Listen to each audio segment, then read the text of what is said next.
Welcome to the Volunteer Youth Worker Podcast. Youth ministries rise and fall on the volunteers. So we are here to encourage and equip you. Join the conversation as we tackle the practical questions you are asking so you can help the next generation know Jesus. All right, everybody, welcome back to another conversation here on the Volunteer Youth Worker Podcast. We've got Matt Wilkinson joining us. Matt, this is at the end of a massive weekend with today's Teens Conference. And so this is a great question. I'm really excited for your wisdom but what do you do after a big event with your students, big event with your leaders, big event, in part because you've just led a big event. And I think there's been so many students, so many volunteer youth workers, so many paid staff who have come through today's teens. And so we get to give them some ideas on what to do now. Jared, not only has Matt led a big event, like this weekend was amazing because we were both there, which is awesome. But he's done it. This event has been running for 40 years, and it's actually been in Matt's family for 40 years. Matt, am I correct? Your dad was the person who first started this event under the banner of Youth Unlimited. Back then it was Youth for Christ. And you've taken it over. How many years have you been at the head of this event now, Matt? Yeah, so I stepped in. I was running a conference for students for a number of years leading up to partnering it and bringing it under the umbrella of today's Teens Conference. And in 2006, we officially made the merge. In 2003, we started it. And so since 2006, I've been serving as a co-director for a number of years, and then with Paul Robertson, and now taken the last number of years as director of it. That's so fun. Why don't you fill people in, because we got people listening from across our country, Canada, and certainly beyond. What is this event, Today's Teens? Who comes to it? Absolutely. So Today's Teens, as Sid shared there, we just finished celebrating our 40th anniversary of doing this. This started out when in 1983, Dad had this vision of saying, we want to get youth ministry people trained. The very first youth ministry degree program was happening there. It came out of the first Christian camping degree program. And Dad said, hey, how do we actually recruit as well as train volunteer leaders that are going to be involved in the lives of young people? And that launched Today's Teens Conference back then. And the whole focus was, how do we equip camp staff, volunteer youth workers, community youth workers, paid, what was now being started really as professional youth pastors? How do we get them equipped to really engage students? And so that's always been the heart of it. In as I said before, in around 2006, there was a student conference I was running that was focused on how do you equip students in the area of evangelism and sharing their faith. We merged the two together and said, how do we actually make something quite unique, which is two conferences run simultaneously under one roof? We went down to one umbrella name, the Today's Teens Conference, and a specific focus, the whole day designated for students equipped on sharing their faith and living it out, for youth workers on how to be effective in youth ministry. And we said, hey, this saves a weekend for youth workers. Their students can get a designated experience all day just for them, and youth workers can one just for them. But yet they can all be together on that one day. And hey, it's been awesome and fun running here in Ontario doing this for last number of years. That's so good. Well, and Matt, and we're excited to see it continuing to run, under your leadership for the next while. But there's obviously a little bit of a shift that's happening here. Tell us a little bit about that. You bet. Well, Sid, this has been exciting days for youth ministry. We know the impact that youth worker community has been having right across our country. And it has been continuing to build ongoing momentum, blessing youth workers all across the provinces, territories. What you guys do is so significant, and our long-term friendship. And Youth Unlimited Toronto, over the last number of years, has been the umbrella organization that has hosted the Today's Teens Conference. And as we stepped into this 40 year, we want to finish the 40 years well. And in that, also look to the future. And at this point, Youth Unlimited, as they're focusing in on what is their focus ministry, felt that actually for the ongoing thriving success impact of today's teens, it would best actually land itself under an organization that would have the investment into youth workers as its primary focus. And so we spent the last number of months, but we were able to announce this weekend officially that the Today's Teens Conference will be shifting now, or has shifted from under the umbrella of Youth Unlimited Toronto to under the umbrella of Youth Worker Community. And so it is great to join with you guys, be part of what is happening here, and continue to share in the real vision and mission of investing into youth workers, into leaders, and seeing that impact happen across the country and our focus here in Ontario. Love that. Yeah, Matt, hey, listen, we're just we feel so privileged to be able to be a part of the work that God's called you to there. Like, so privileged, so excited to see it continue to take place, and excited about how there can be so much learning for us as well with the other conferences that we do from what God's been doing through Today's Teens. So, man, we Matt, you and I both know, Jared, that youth workers make an eternal difference. We love the work that they do next to parents. They have the greatest opportunity to impact positively the lives of the next generation. And so we are so excited to be a part of what you're continuing to do here, bro. Really love it. Love it a lot. Oh, this is so going to be fun. Okay, so in light of that, though, we are still celebrating that obviously hundreds of people have been through Today's Teens. And if you're listening, you probably have an event of some kind that perhaps you show up to as a volunteer youth worker. We would love it to be one of our conferences. If you're nearby, come on out. But if not, you've got another space, another event, or you've brought students to a spot. What do you do after the fact to make sure that all the good things that happen at that big event, usually if there's like a band going, it feels good, there's just momentum, there's people in the space. What do you do, Matt, and how do you suggest it for groups as they kind of walk away from that space, that they don't just leave it at the event, and instead they can take something home with them?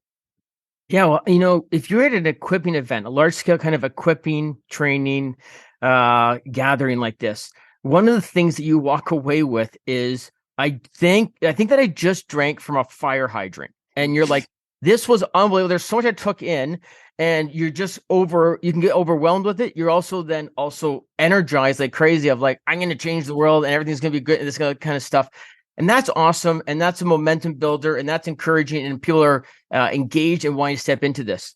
What I've often said to youth workers, the students, is go take that, now pause with all of those things that you've taken in, all the great ideas, all the things you want to action on, think about that, and go, what's the one takeaway? What's that one takeaway? You see, because if you try to do 10 takeaways, you often end up doing no takeaways, and nothing changes 6 months later. But when you're able to take that shift and go, oh, what's the one thing that I think we can really engage on? That's what I'm going to prioritize. And let's start talking about it together and say, hey guys, what do you guys think about this one? Get a team kind of chat happening. What are you guys taking away? And let's make this one shift. And if that goes well and you're like that, you may want to come back to, hey, these are our debrief notes. Hey, I also thought about this. Then you may engage something else. But pick the one. And then if it goes, okay, this is something practical. This is what made it all worthwhile. This one shift. So I think that would be the first piece that I would say is just critical. When you drink from the fire hydrant, what's that one little sip that's really refreshing? And let's take that out. Matt, sometimes what would you say to a youth worker? I know, like, for some youth workers, volunteers, they'll come away from an event like this. And if they're like me, you're always thinking about what are the ways we can make things better. And I'm often aware of what are the areas I failed in. And I can come away from an event like this, sometimes not encouraged and excited about what's next, but I can feel like almost depressed and this sense of, man, what I've done up to this point has been a total waste. And I actually walk away less encouraged and a little bit more discouraged. What would you say to a youth worker that has a tendency to come to these kinds of events and on the other side feel like all they've done doesn't measure up? They need to change absolutely everything. And they're really feeling like maybe what they've done doesn't actually matter. What would you say to those people? First thing I say to them is the students that you're investing into, nobody else there is investing into. So you're already winning because you've already made the commitment to be present in the lives of students. So you're a winner for that. And that's what God asks us to be faithful at, giving our time to focus in that relationship. And no tools, no big strategy, no lights and sound and smoke is going to be more important than that. You've already got that relationship, and build on the relationships that you've got. You're already winning when you've got relationship. And so how do I build on that relationship is a key thing to take away. The other piece of this is you look around, you hear what other people are doing in ministry, and you say, why can't we be there? Why can't I do that? Well, I don't have the resource to do that. I have have had that same challenge. I walk into part of the world that I do is also involved in the camp world, and I can walk into a camp and go, I'll never be that big or have that kind of audience or have that kind of toy or that to my campers and that kind of stuff. And what I lean about is going, well, I might not have that item, but what's maybe the principle that I can take away? So I can be encouraged because I can apply principle. I may not take that. I may not have 100 kids here. I may not have 20 kids showing up on a weekend. But if I've got 2 kids, 3 kids, what is the principle of the be with factor with them? How do I be with them then? Okay, what can I take away? So I look at it and rather than being overwhelmed by it or feel like I don't have that or I can't be that or I'm not doing good enough, is actually going, okay, how does that apply to my context? I get to be the translator. And so I don't have to be that, but I get to translate into what it can be. That's so good, man. I love that. I just love that you reaffirm the leaders and go, hey, faithfulness is your greatest weapon. Showing up consistently over a long period of time is going to be the game changer. And then we get to just keep turning the dial up just a little bit every time we come out of one of these spaces to help make us that much more intentional, that much more effective. I think that's a wonderful way to look at it, Matt. I love that. I know you believe this too, Matt. We often say, hey, don't overestimate what you can do in 1 year. Don't underestimate what you can do in 5 years of consistently showing up and looking to just keep improving a little bit here and there. I think that's wonderful.